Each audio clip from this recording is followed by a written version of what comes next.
A seleção brasileira podia mudar jogadores, esquemas táticos, gerações inteiras, mas uma coisa permanecia intocável. O comando sempre estava nas mãos de um brasileiro. Parecia impossível imaginar algo diferente. A camisa mais pesada da história do futebol carregava não apenas 5 estrelas no peito, mas também uma identidade, uma tradição construída por nomes como Zagallo, Parreira, Filipão e tantos outros que ajudaram a transformar o Brasil em referência mundial. Mas então, tudo mudou. E talvez a maior prova disso tenha sido uma imagem que há alguns anos pareceria absurda. Ancello Carlo, um italiano, apresentado como técnico da seleção brasileira. Não como convidado, não como aliado, mas como o homem escolhido para salvar o Brasil. E a pergunta que fica é inevitável: como chegamos até aqui? A verdade é que essa mudança não aconteceu da noite para o dia. Ela foi sendo construída lentamente, em meio a frustrações, eliminações traumáticas e uma sensação cada vez mais forte de que o futebol brasileiro havia perdido algo essencial. O ponto de ruptura veio em 2025. Dorival Júnior ainda tinha números razoáveis no comando da seleção, mas futebol nunca foi apenas sobre estatísticas. A goleada por 4-1 sofrida contra a Argentina teve um peso muito maior do que apenas um resultado. Foi um choque. Pouco tempo antes, o Brasil já havia decepcionado na Copa América de 2024, caindo de forma amarga nas quartas de final.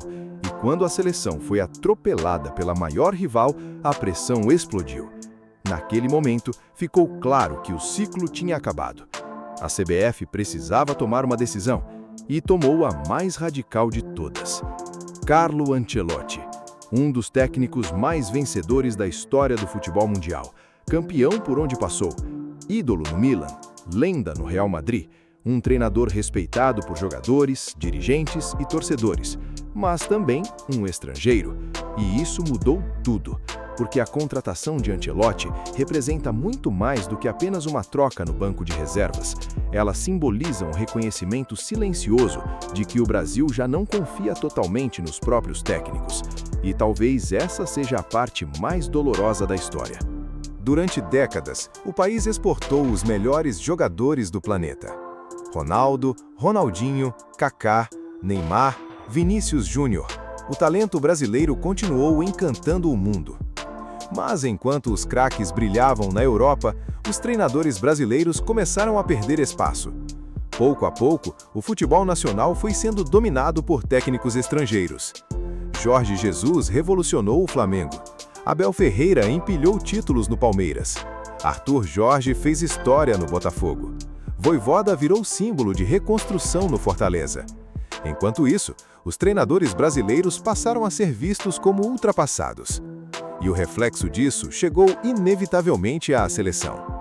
Depois da saída de Tite, talvez o técnico brasileiro mais preparado dos últimos anos, a CBF mergulhou em um caos de decisões improvisadas. Fernando Diniz assumiu sem um projeto claro. Dorival virou o plano B. E no fundo, o nome de Ancelotti nunca saiu da mesa. Até que finalmente aconteceu. Mas existe outro detalhe importante nessa história. O futebol brasileiro mudou. Hoje, a maioria dos jogadores da seleção atua na Europa desde muito cedo. Muitos saem do Brasil ainda adolescentes, crescem em centros de treinamento europeus, aprendem outra cultura tática, outra mentalidade, outra forma de enxergar o jogo. E nesse cenário, Ancelotti parece quase um encaixe natural. Ele conhece essa geração profundamente. Treinou Kaká no Milan, transformou Vinícius Júnior em protagonista mundial no Real Madrid. Trabalhou com Casemiro, Rodrigo, Militão e diversos outros brasileiros ao longo da carreira.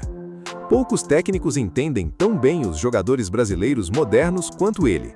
E talvez seja exatamente isso que a CBF esteja apostando. Não apenas em um estrangeiro, mas em alguém que conhece o novo futebol brasileiro melhor do que muitos brasileiros. Só que essa aposta tem um preço. Porque ao entregar a seleção para um técnico estrangeiro, o Brasil também admite algo que parecia impensável anos atrás. A tradição já não é suficiente para vencer. O futebol mudou, o mundo mudou, E agora, até a seleção brasileira parece estar abandonando parte da própria identidade para tentar voltar ao topo. Mas a grande pergunta continua aberta. Essa decisão vai finalmente levar o Brasil ao tão sonhado hexacampeonato? Ou estamos assistindo ao início do fim de uma era que definiu o futebol brasileiro por décadas?